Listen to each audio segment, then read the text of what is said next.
श्री परमात्मने नमः। प्रथम अध्याय। श्री परमात्मने नमः। धृतराष्ट्र उवाच धर्मक्षेत्रे कुरुक्षेत्रे समवेतायुत्सवः मामका पांडवश्चैव किम् अकुर्वत् संजय। हे संजय, धर्मभूमि कुरुक्षेत्र में इकट्ठे हुए युद्ध की इच्छा वाले मेरे और पांडु पुत्रों के ने क्या क्या किया है। संजय उवाच दृष्ट्वा तु पांडवानीकं व्यूढं दुर्योधनस्तथा आचार्यम् उपसंगम्य राजा वचनम् अब्रवीत्। उस समय वज्रव्यूह से खड़ी हुई पांडव सेना को देखकर और द्रोणाचार्य के पास जाकर राजा दुर्योधन यह वचन बोला।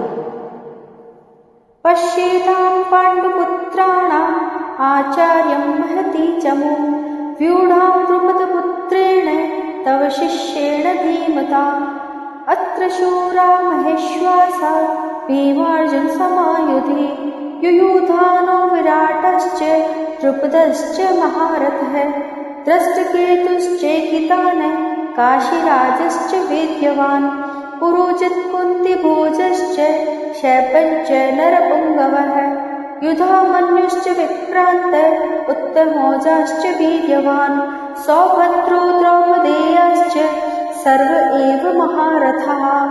हे आचार्य, आपके बुद्धिमान शिष्य द्रुपद पुत्र धृष्टद्युम्न के द्वारा व्यूह रचना से खड़ी हुई पांडवों की इस बड़ी भारी सेना को देखिए।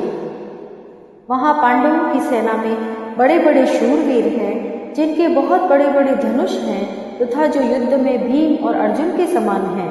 उनमें युयुधान सात्यकी, राजा विराट और महारथी द्रुपद भी हैं। धृष्टकेतु और चेकितान तथा पराक्रमी काशीराज भी हैं। पुरोजित और कुंतीभोज ये दोनों भाई तथा मनुष्यों में श्रेष्ठ सभ्य भी हैं। पराक्रमी युधामन्यु और पराक्रमी उत्तमौजा भी हैं। सुभद्रा पुत्र अभिमन्यु और द्रौपदी के 5 पुत्र भी हैं। ये सब के सब महारथी हैं। अस्माकं तु विशिष्टाद्ये तान्निबोधद्विजोत्तमे नायका मम सैन्यस्य संख्यार्थं तान् ब्रवीमि।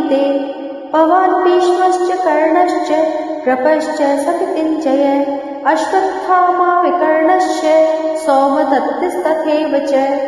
हे द्विजोत्तम, हमारे पक्ष में भी जो मुख्य हैं उन पर भी आप ध्यान दीजिए। आपको याद दिलाने के लिए मेरी सेना के जो नायक हैं उनको मैं कहता हूँ।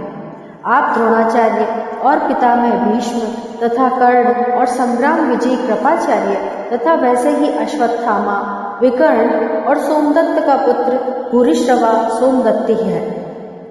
अनन्ये ये च बहवः शूरा मदर्थे त्यक्तजीविता नानाशस्त्र प्रहरणा सर्वे युद्ध विशारदाः। इनके अतिरिक्त बहुत से शूरवीर जिन्होंने मेरे लिए जीने की इच्छा का त्याग कर दिया है और जो अनेक प्रकार के अस्त्र शस्त्रों को चलाने वाले हैं तथा जो सब के सब युद्ध कला में अत्यंत चतुर है। अपर्याप्तं तदस्माकं बलं भीष्माभिरक्षितं पर्याप्तं हित्वेदेतेषां बलं भीमाभिरक्षितं। द्रोणाचार्य को चुप देखकर दुर्योधन के मन में विचार हुआ कि वास्तव में हमारी सेना पांडवों पर विजय करने में अपर्याप्त है क्योंकि उसके संरक्षक उभय पक्षपाती भीष्म हैं, परंतु इन पांडवों की यह सेना हम पर विजय करने में पर्याप्त है क्योंकि इसके संरक्षक निज सेना पक्षपाती भीमसेन है। ओम नमो नारायणाय